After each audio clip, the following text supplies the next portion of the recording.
Bonjour à tous, dans cette vidéo nous allons voir comment générer des écritures manuellement dans le système. Comme nous l'avons vu dans les vidéos précédentes, 90% des écritures sont générées automatiquement depuis la facturation, ou depuis les paiements et depuis le relevé bancaire. Pour les autres écritures, nous allons voir les différentes méthodes pour la saisie classique.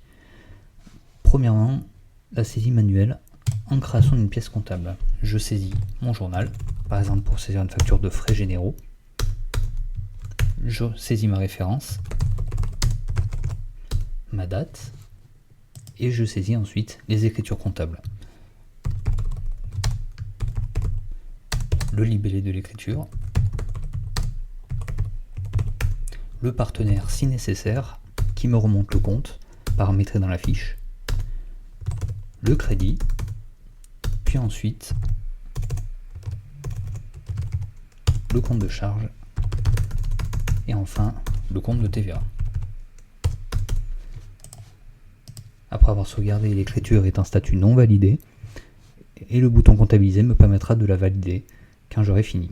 Je peux à ce moment-là encore modifier mon écriture tant qu'elle n'a pas de numéro. Une fois comptabilisée, la modification ne me permettra plus de modifier les écritures. Le système me bloquera. La deuxième méthode est la saisie d'écriture récurrente. Un menu dans le système permet de créer des modèles d'écriture qui vont permettre ensuite de créer des écritures récurrentes. Ici, nous avons déjà un modèle d'écriture préenregistré pour un leasing. Le schéma d'écriture est rempli et les montants aussi.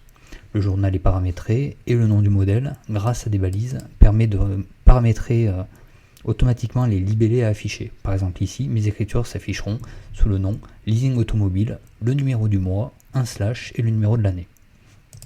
À partir de ce modèle, je vais définir un calendrier d'écriture récurrente. Par exemple, mon leasing auto pour l'année 2021.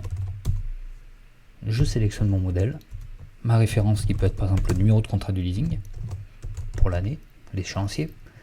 Ensuite, ma date de début, je vais commencer au 1er janvier 2021. Toutes les une période, donc deux types de périodes mois, et pendant 12 périodes. Je sauvegarde. Le bouton calcul me permet de calculer automatiquement les dates auxquelles je générais mes écritures. Et une fois que j'ai créé tous mes calendriers d'écriture récurrente, je peux générer chaque écriture mensuelle depuis le second menu en rentrant la date de fin de génération. Ici, en choisissant le 3 mai 2021, je vais générer mes 5 premières écritures de l'année. Les écritures sont générées en brouillon, selon le paramétrage du journal. Elles sont encore modifiables, ce qui peut par exemple permettre de rentrer ici le vrai numéro de facture à chaque fois. Le calendrier des écritures récurrentes récapitule les différentes écritures générées au fur et à mesure. Et en fin d'année, lorsque tout a été généré, le calendrier passe au statut clôturé. Une méthode autre pour créer rapidement une pièce comptable à partir d'une pièce qui a déjà été comptabilisée est la duplication. À partir de n'importe quelle pièce comptable ici, je peux simplement cliquer sur le bouton dupliquer pour générer une écriture identique que je pourrais modifier avant de valider. Si je reprends une écriture de facture que je viens de saisir, je duplique, je change simplement le mois et je peux ici, rien qu'en rentrant ma référence, comptabiliser la nouvelle pièce. Enfin, nous disposons aussi d'un module de saisie au kilomètre qui comprend des accélérateurs de saisie paramétrés dans les comptes comptables pour les taxes et les comptes de contrepartie afin d'accélérer, comme dans les logiciels comptables classiques, la saisie. On a aussi une fonction d'historique qui permet de rappeler le schéma d'écriture sur un certain modèle qui aurait déjà été comptabilisé pour générer au prorata le même schéma d'écriture.